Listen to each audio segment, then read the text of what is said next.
Hey guys, welcome back to my channel. I'm Sonnet, the owner and creator behind Sonnet's Garden Blooms, and I want to welcome you to day 14 of the 25 days of Thriftmas. And today we are tackling that bad boy. I worked all day on him and he is finally in pristine condition. So I'm pretty happy with how he turned out. We had some little road bumps on the way, but follow along as I decorate him today.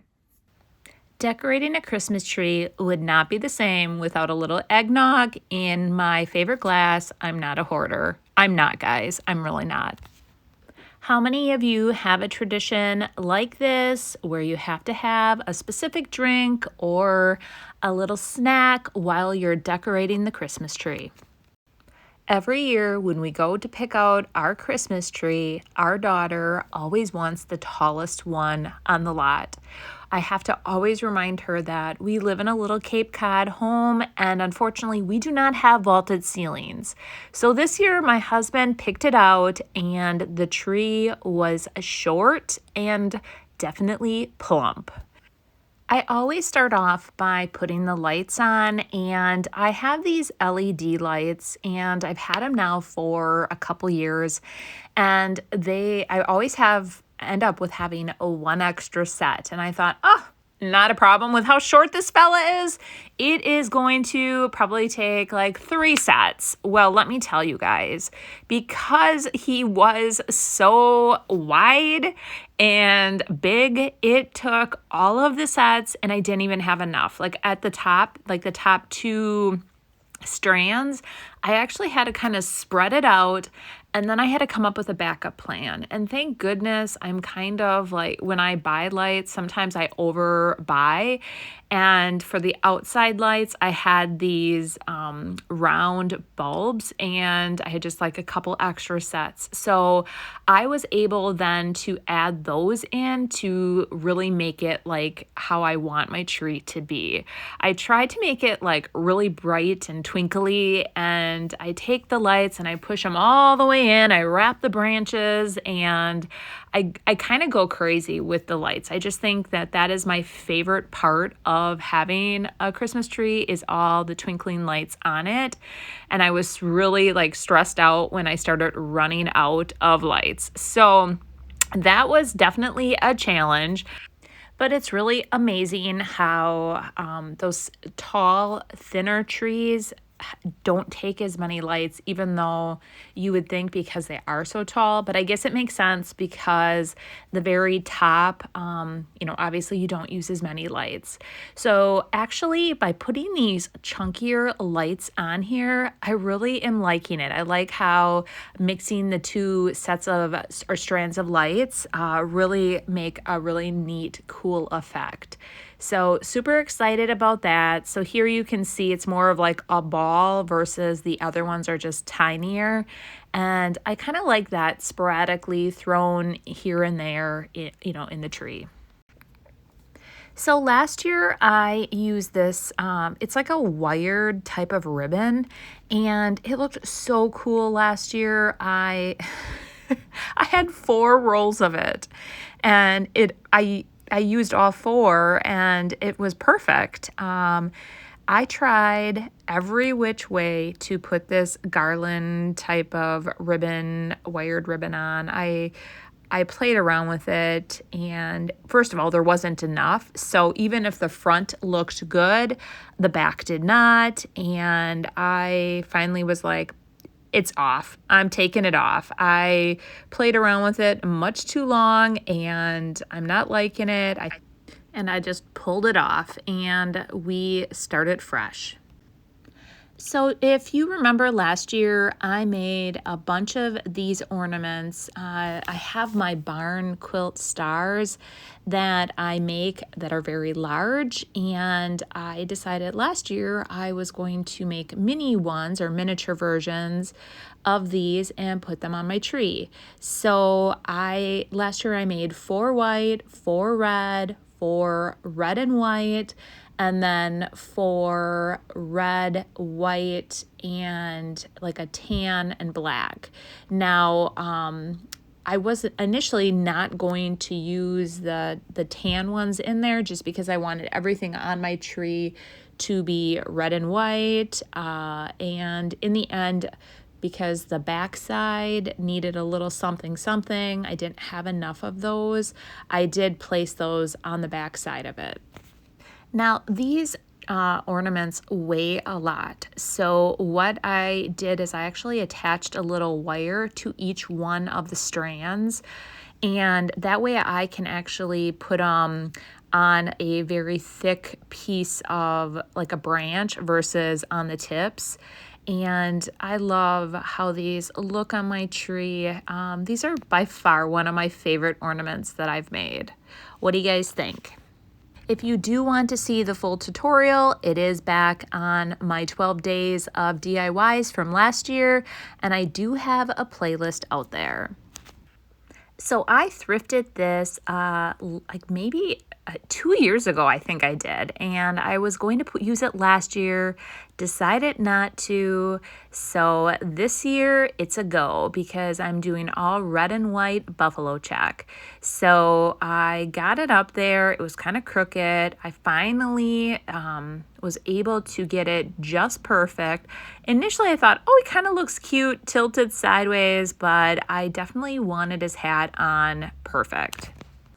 So next we are going to add some snowshoes. My tree is going to be definitely more rustic this year, and I picked up these snowshoes and also there's some skis. I picked them both up last year at Target in the dollar spot. They were super cute, and I think I ended up paying maybe $3 or $5 each for them. And I love how they just nestle right in the tree. Here are the skis, and I think they are so super cute. And then here are the snowshoes, and you can see both of them, just like I said, nestle right in the tree and just fit in there. Now, last year I made a ton of spindle ornaments, and we're gonna add those next. So last year I did a tutorial on this as well, and I found all these spindles in the junk, and I took them all and I cut them all to different sizes. The spindles were so cool. I just can't believe the stuff you guys can find in the garbage. It's just amazing. But I took these and I did use chalk or the DIY paint to paint them. I just had so much fun doing this, and I love that I can reuse them now from year to year. And I love having items that are, you know, old or vintage on my tree as well. So I am just placing them sporadically throughout the tree, and after I get those hung, we're going to tackle the next ornament. So I love using just the old school Christmas bulbs, and I like taking a couple and putting them on some wire. I basically, on this one, because I wanted to do a lot of red and white on here, I'm just taking one of the old red ones, old white ones, and just basically taking a very thin wire and wiring them to the tree. And I love how it just adds a little pop of color here and there, and I really like the old school bulbs. So from there, what I did is I then put on the new ornaments that I made in a recent video. I made the reindeer ornament, so I put those on. I also put on, I have these cute little joy, peace, jingle, all different, like it says Noel, and I love adding those to the tree as well. So I added those in. I added some really pretty silverish white snowflakes that just really catch the light beautifully. I also added, a couple years ago, I had picked up at Walmart these little picks, and they are like evergreen, but they're like almost like have some white flocking on it, and I just tucked those in here and there just to add a little dimension to my tree. And I am absolutely loving how the tree turned out, and I hope you guys enjoyed today's video.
If you made it this far through the video and you did not get bored with me decorating, I'm sure you all are decorating your own trees. Remember that a lot of these ornaments on the tree I actually made last year during the 12 days of DIYs. So if you are interested in how I did any of those, go back to that playlist and I will have it linked down in the description of the 12 days of DIYs. I really brought you along. I did a lot in 12 days. I was pretty exhausted. So being day 14, I would have already been done with the 12 days if I would have did it last year, like the same as last year.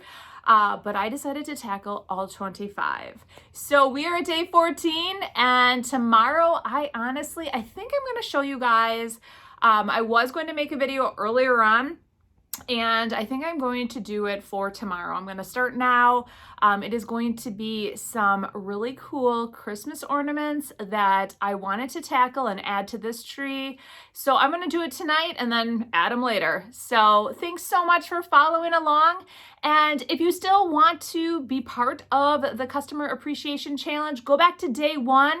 All the rules and everything are in day 1 of what you need to do. But basically, if you like this video, go ahead, give it a thumbs up and share the video or the content if you like that. And then make a comment below. Tell me what you think of this bad boy. And we will see you guys tomorrow. Bye.